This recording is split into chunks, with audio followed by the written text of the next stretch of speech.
Hey, good morning, gasaholics. We're back. Hi, I'm Hot Rod Bob, and you've got Gas, the morning edition. And, it's been a while since I've been doing this on a regular basis, and we're going to start it back up again. The pandemic and other issues have come about, and that's delayed things, and I really apologize for that. But I'm back, and I'm back in full force because tonight it's going to be great. Going to be at the NHRA Motorsports Museum. And it's cruise night. Gates open at 4 p.m. They're going to have a drawing and so forth, 50-50, I believe, and a whole bunch of cars there. But it's going to be an interesting evening. Hi, Steve Ravitz. How are you doing? One of our first line responders. Glad to see you here. Fast Eddie from the Road Kings. Edgar Glenn, how are you? Good morning, everybody. Well, one of the misconceptions about Chevrolet is that their first V8 engine was the 265 V8 introduced in 1954 as a 55 model. Not so. Now, Chevrolet's first V8 engine was actually in 1917, and it was a conventional style engine by today's standards. It was overhead valve. They called it in head, or valves in head. It had a common crankcase and cylinders. Now, the most popular V8s of the time, and there were V8s at that time, Cadillac and so forth, used an aluminum crankcase that was kind of a sandwich issue that would bolt together, much like a Volkswagen crankcase does. And then you had cast iron cylinders that bolted on to the aluminum. Now, they had flathead designs. Everything was internal of the engine, except for the carburetor and starter and things like that. But the valves were encased, the push rods were there, the cam was already there. And these were things. Hi, Jerry Littner. How are you doing? From the V8 Ford Club, the area director. Frank Coscarelli. Good. We're glad to see you tonight at the NHRA Museum. But Chevrolet was not part of General Motors yet. And the Chevrolet brothers were known as they were racing guys. They won the Indianapolis 500. They were the ones that got Fords to go fast. Yes, I know you Ford guys are going to go, oh no, a Ford and a Chevy and a Ford. Well, it's true. The Chevrolet brothers had overhead valve, overhead cam, cylinder head designs that fit on Ford four-cylinder engines, making them race engines. The Chevrolet brothers built their own cars, and they had a four-cylinder that was very good, very popular, and it competed directly against the Fords. But in 1917, they came out with their first V8 engine. Now, as conventional as it may be from what I've said about the common crankcase and cylinders, it was unconventional. But it was conventional in that, for the time, it had a lot of technology that was commonplace. The push rods were exposed. Now, the pictures of this engine, and I'll post this later on, make it look like it's got these beautiful valve covers. They're not valve covers. They're rocker arm splash covers. And I say splash because the push rods and the tops of the cylinder heads were exposed to the elements. Yep. Now they figured the oil would keep things from rusting, but how do you keep dirt out? They didn't think about that. So, all as smart as the Chevrolet brothers were, this was not something they had addressed on that V8 engine. Now, that V8 engine was in production from 1917 until 1919. In late 17, early 19, Willie Durand bought his way back into the head of General Motors. And with it, he brought the Chevrolet company. Now, Chevrolet was an independent builder at the time, became part of Big Generous Motors. And Willie Durand had other ideas for Chevrolet. He wanted Chevrolet to compete directly against Ford. Well, in 1917, 18, and 19, Ford wasn't even thinking about a V8 engine. Ford wasn't even thinking about anything other than the Model T. And the Chevrolet was far more advanced, even in four-cylinder, than the Ford was. Good morning, Neil Peggs from across the pond. Yes, Peg and I are doing great. So in 1917, the Chevrolet brothers came out with their V8 engine. Now, the car weighed, it was heavy, even for the times, about 1,820 pounds. The four-cylinder car, the four-cylinder was 1820. The V8 car was quite heavy, and it was a big car. It weighed in at 3,200 pounds.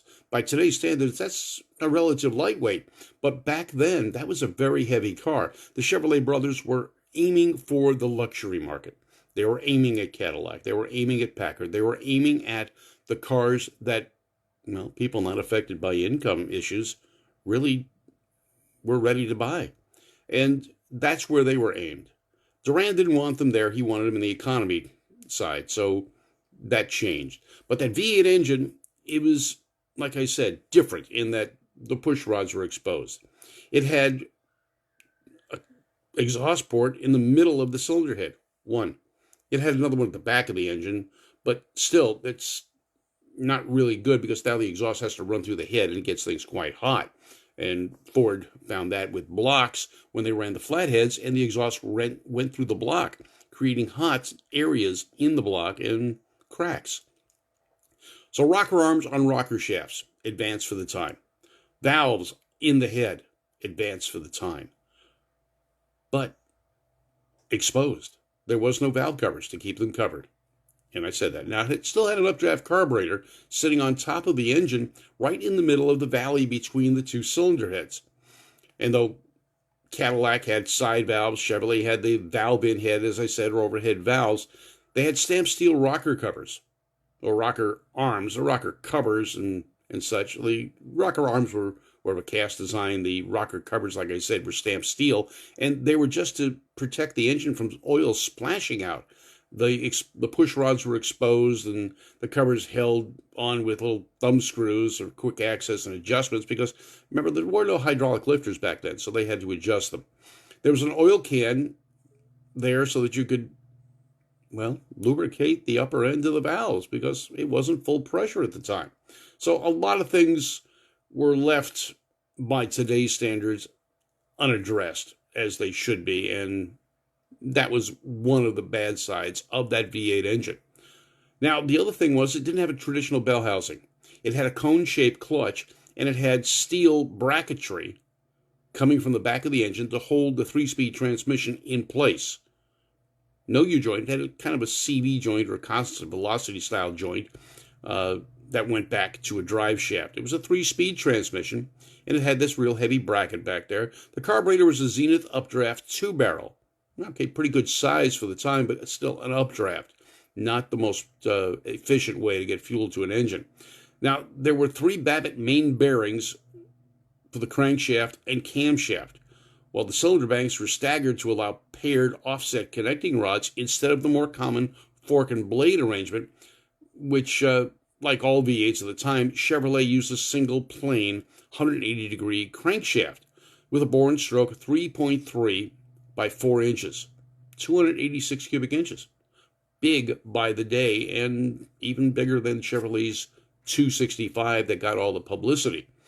Now, it was rated at about 60 horsepower, and I've seen different readings on this engine saying it was less horsepower, it was more horsepower, but the common knowledge or information at the time, hello Jerry Crocker and Larry, how are you doing? And Bruce, my cousin from Jersey, was 60 horsepower at about 2,400 RPM. Now, similarly, the Cadillac at the time, the Flathead, was 77 horsepower, and the Oldsmobile was 60 horsepower of the period. Now, everyone thinks the Rocket V8 and the overhead valve V8s in Cadillac in the late 40s, early 50s were the first overhead valve V8s for these companies. Well, they were. These were flathead V8s at the time. The body was big. It was the Model D4. It was a touring car. It was a very good-looking car for the time. Hi, Tom Gray. Good morning to you back there in Virginia. Now, Chevrolet was aiming at the Buick, Oldsmobile, Cadillac, Chrysler, Pontiac. They were aiming at the upscale buyer. Duran did not want that, and he made them change and go into the low price bracket, which is what they were pretty known for already. But the Chevrolet brothers were looking ahead, and they were trying to expand their business. They figured by getting into the General Motors, that would help them. That would give them a vast marketing team and the ability to get the car out to more dealers. It did. But they left General Motors, probably one of the biggest mistakes they ever made. They left GM, forming Frontenac or Fronty Ford, making race motors for Fords, and left General Motors. Now, Louis Chevrolet, who's the most known to general people about Chevrolets, did go back to work for General Motors on the assembly line. Now, he had the Chevrolet name. The car was named after him. He was not an executive of the company. He was not management of the company. He worked the assembly line. Now, they won Indianapolis, and their brother who was driving was killed just about 3 months after that race in another racing accident. One of 3 drivers throughout the history of Indianapolis and Indy cars that have not made it through a first year after winning the 500. So the Chevrolet brothers have made a mark on history. It still takes a Chevrolet to get a Ford to go fast. I know I'm going to get hate mail about that one. But if you look at the hot rods and some of the race cars today, you see a lot of Chevrolets and Fords. LS Series V8, the latest Chevrolet small block. That is a killer motor. And there's a bunch of people, some friends out in Texas that used to race at Irwindale that are down there building some pretty quick LS-powered Mustangs. All right, hot rods, Chevrolets. They go together. And the V8, well, it's been around for a long time. Chevrolet wasn't the first, but their small block Chevys are best known to enthusiasts worldwide. I'm Hot Rod Bob. A short edition of Gas. I got a bunch of things to do. You know, it's my son's birthday was yesterday. I got to go down and celebrate with him today. I got to go see him. So, the youngster's getting old. So I got to be there. I'm going to be there.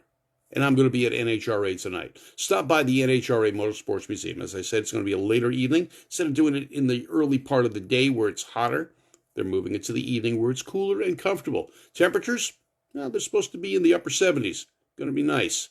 We'll see you at the NHRA Museum tonight. Tomorrow, back to Irwindale. Irwindale Drag Strip. It's your place to race. Remember, GAAS, the Great American Auto Scene, always brought to you by Craig Heidenthal and Service Tech Equipment. For all the equipment you need for the shop you've got, whether it's a home shop or a full-on commercial shop, that's what they specialize in. Talk to them. It's Service Tech. Check them out on Facebook. I'm Hot Rod Bob. You've got Gas, the morning edition. I'm back. Take care. We'll see you.